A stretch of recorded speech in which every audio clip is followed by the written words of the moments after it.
बोल जयकारा बोल मेरे श्री गुरु महाराज की जय। बोलो साचे दरबार की जय।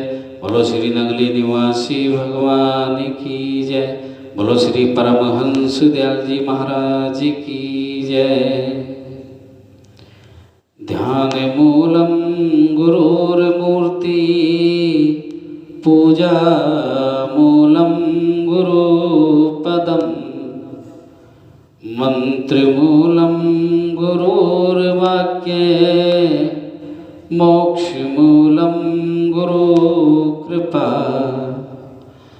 बंधो चरण सरोज गुरु मुदमंगल आगार। जय सेवत नर होत हैं तो भवसागर से पार। गुरु के सिमरण मात्र से नाशत विघ्न अनंत। ताते शर्वारंभ में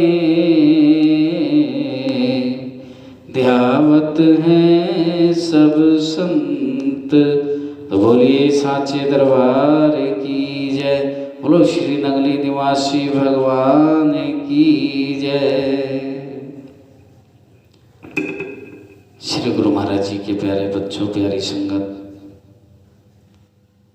आज 23 फरवरी सन 2022 दिन बुधवार है। आज सप्तमी तिथि। आज 12:29 दोपहर से 1:56 दोपहर तक राहुकाल रहेगा। 12:29 से 1:56 के बीच में कोई भी शुभ कार्य प्रारंभ ना करें। आज सूर्य उदय 6:42 सुबह और सूर्यास्त 6:17 सायकाल में। आज आप 54वां पाठ सुन रहे हैं। कल आपने 53वें पाठ में जाना कि प्रभु हमें कितना देना चाहते हैं। हम नौकर बनना चाहते हैं, वो हमें मालिक बनाना चाहता है। हर पल हर क्षण वो हमारी रक्षा करता है। बस अंतर है तो इतना कि हम उसे याद नहीं करना चाहते, और जब याद करते हैं तो वो उसी पल हमारे सामने हाजिर भी हो जाते हैं। ये आपने कल के पाठ से जाना। आज अद्भुत गुरु सेवा, अंतर्यामी पुरुष विधाते। आइए पाठ प्रारंभ करते हुए गुरु महाराज जी की महिमा का बखान करते हैं।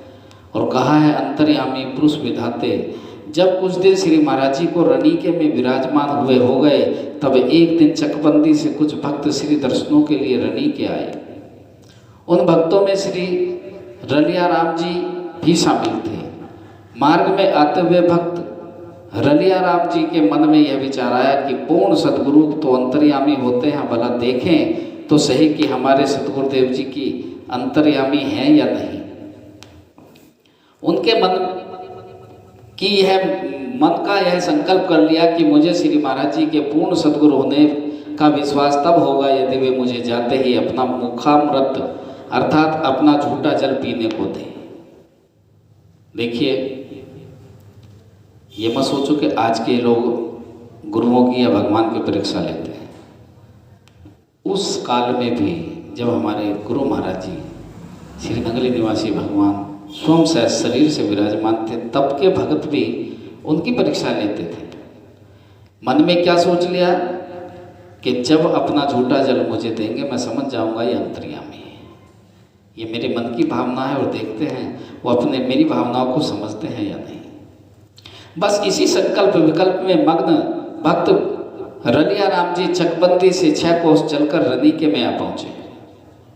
अभी ये सत्संग भवन में बैठे ही थे तो एक सेवादार भक्त ने आकर उनसे जलपान और भोजन के लिए पूछा।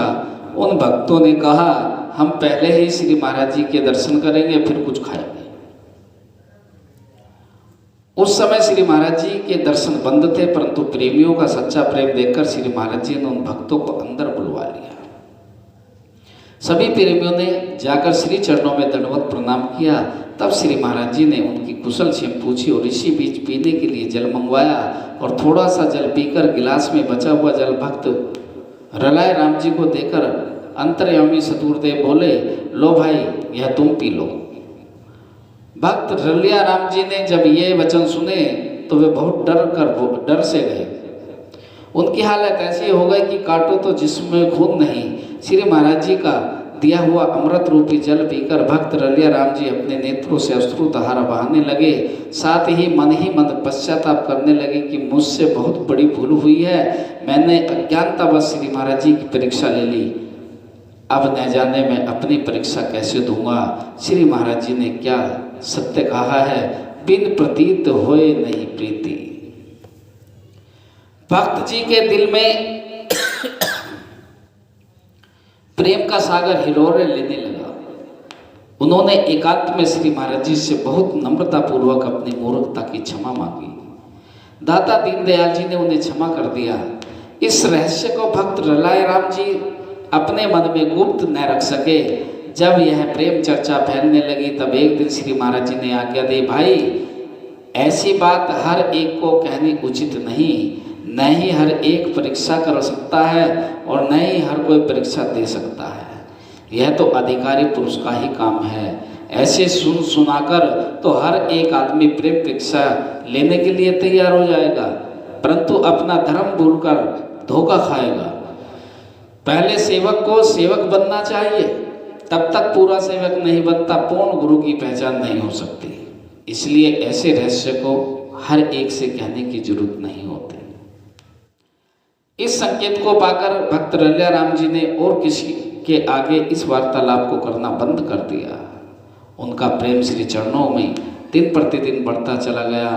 कुछ दिन बाद भक्त रलिया राम जी ने अपने घर में धन संपत्ति का त्याग करके श्री महाराज जी के शरणागत हो गए और संन्यास लेकर स्वामी निर्वैरानंद जी के नाम शुभ नाम से गुरु दरबार में प्रसिद्ध हुए। ये बहुत प्रेम से श्री महाराज जी की सेवा किया करते थे। भजनाभ्यास करने में इनकी विशेष रुचि थी। संन्यास धारण करने के बाद स्वामी निर्वैरानंद जी श्री महाराज जी के पवित्र नाम का उपदेश फैलाने लगे।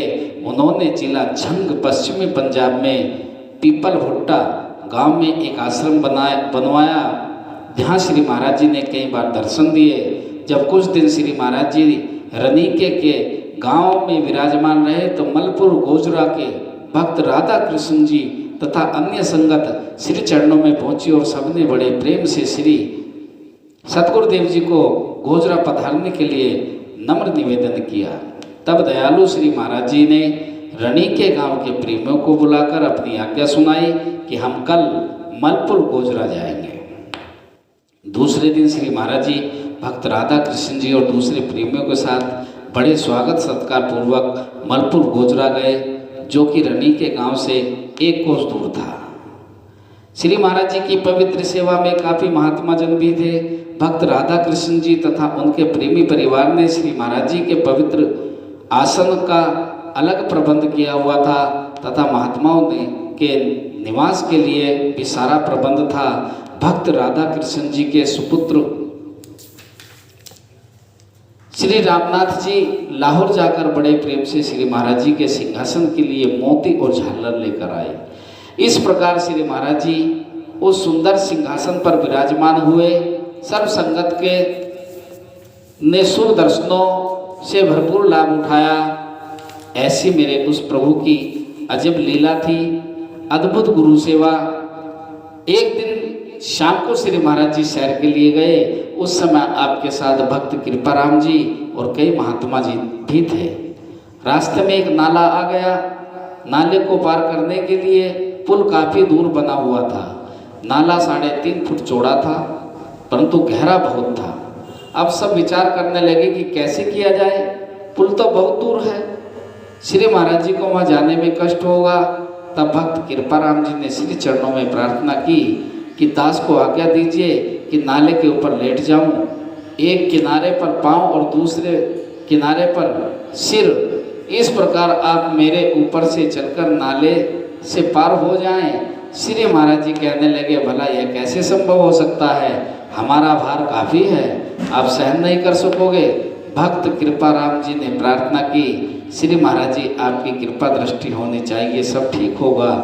आप मेरे इस पामर शरीर पर अपने पवित्र पावन चरण कमलों से उद्धार करें। भक्त जी के बहुत प्रार्थना करने पर श्री महाराज जी उसके शरीर पर अपने कोमल चरण रखते हुए नाले को पार हो गए। उन दिनों श्री महाराज जी का शरीर स्वास्थ्य काफ़ी अच्छा था। सभी महात्मा और भक्तजन बहुत चकित थे कि ये कैसे हुआ, परंतु वे इस रहस्य को क्या जाने कि श्री महाराज जी ने स्वयं ही उनको अपना भार सहन करने की शक्ति प्रदान की थी। ये प्रभु की लीलाएं होती हैं। निंदक दूर न कीजिए। मलपुर गोजरा में भक्त राधा कृष्ण जी के घर हर समय कीर्तन और सत्संग का प्रेम प्रवाह चलता रहता था। इस अनुपम शोभा को देखकर कुछ निंदक जन आपस में परामर्श करके श्री महाराज जी के विरुद्ध युक्तियां सोचने लगे। उनके मन में तो यह भाव था कि श्री महाराज जी को प्रत्यक्ष गुरु बनकर दूसरे मतों को मिटाना चाहते हैं। बेचारे निंदक थे, ये न समझ सके कि श्री महाराज जी तो कलयुग में सत उपदेश को प्रकट करके प्रभु भक्ति का डंका बजा रहे हैं। स्वामी गोस्वामी तुलसीदास जी ने रामायण में यह विचार व्यक्त किए हैं, जे पर दोष लखे ही से साखी, परहित घृत जिनके मन माखी, और सन इव खल पर बंधन करही, खाल कढ़ाए विपत सह मरही। अर्थात दुष्ट जन ऐसे होते हैं, चाहे दूसरों में दोष हो अथवा न हो, परंतु ये गुण को दोष बनाकर दूसरे का काम बिगाड़ देते हैं। जैसे मक्खी घी में पड़कर सारे घी को भी खराब कर देती है और स्वयं भी मर जाती है। इसी प्रकार दुष्ट लोग मक्खी के समान दूसरों के हित और यश को न सहन करके बाधा पहुंचाते हैं और स्वयं भी नष्ट होते हैं। जैसे सन दूसरों को बांधने के लिए अपनी खाल भी उतरवा लेता है। सन एक प्रकार का पौधा है जो श्रावण मास में उत्पन्न होता है। उसे कार्तिक में काटकर पानी अथवा कीचड़ में दबाया जाता है। इस पर पीले रंग के फूल लगते हैं। इसे पानी में रखकर कुछ दिन सुखाया जाता है, फिर उसकी खाल उतारकर रस्सियां बांटी जाती हैं जो कि दूसरों को बांधने में काम लाई जाती हैं। और दुष्टों का स्वभाव इसी प्रकार का ही होता है। देखिए, ये निंदक उस समय भी हुआ करते थे, ये निंदक आज भी हैं और ये निंदक आगे भी रहेंगे। निंदा करने वाले कभी बाज नहीं आते। वो खुद भी दुखी होते हैं और वो दूसरों को भी दुख देना चाहते हैं। हमें हमेशा निंदा से दूर रहना चाहिए। जो व्यक्ति निंदक की संगति करता है वो स्वयं भी निंदक बन जाता है। हमें संत महापुरुषों की, गुरुओं की, गुरु के भक्तों की, भगवान की कभी निंदा नहीं करनी चाहिए। निंदक कैसा होता है? जैसे संज्ञा दी है कि एक मक्खी घी में डल गई, दूध में डल गई, चाय में डल गई, वो खुद तो मरती है लेकिन उस चीज़ को भी खराब कर देती है। वो पीने योग्य नहीं छोड़ती, खाने योग्य नहीं छोड़ती। निंदक भी यही काम करते हैं। वो खुद तो मरते हैं लेकिन दूसरों को भी लेकर मरते हैं। इसलिए आप सभी से मेरा हाथ जोड़कर नम्र निवेदन है कि जो निंदा करने वाले व्यक्ति हैं कभी उनका समर्थन मत कीजिए, उनसे दूरी बनाकर रहिए, तभी आप भक्ति के मार्ग पर बढ़ सकते हैं, परमपिता परमेश्वर को पा सकते हैं। इन्हीं शब्दों के साथ बोलिए सांचे दरबार की जय। बोलो श्री नगली निवासी भगवान की जय। बोलो श्री परमहंस दयाल जी महाराज जी।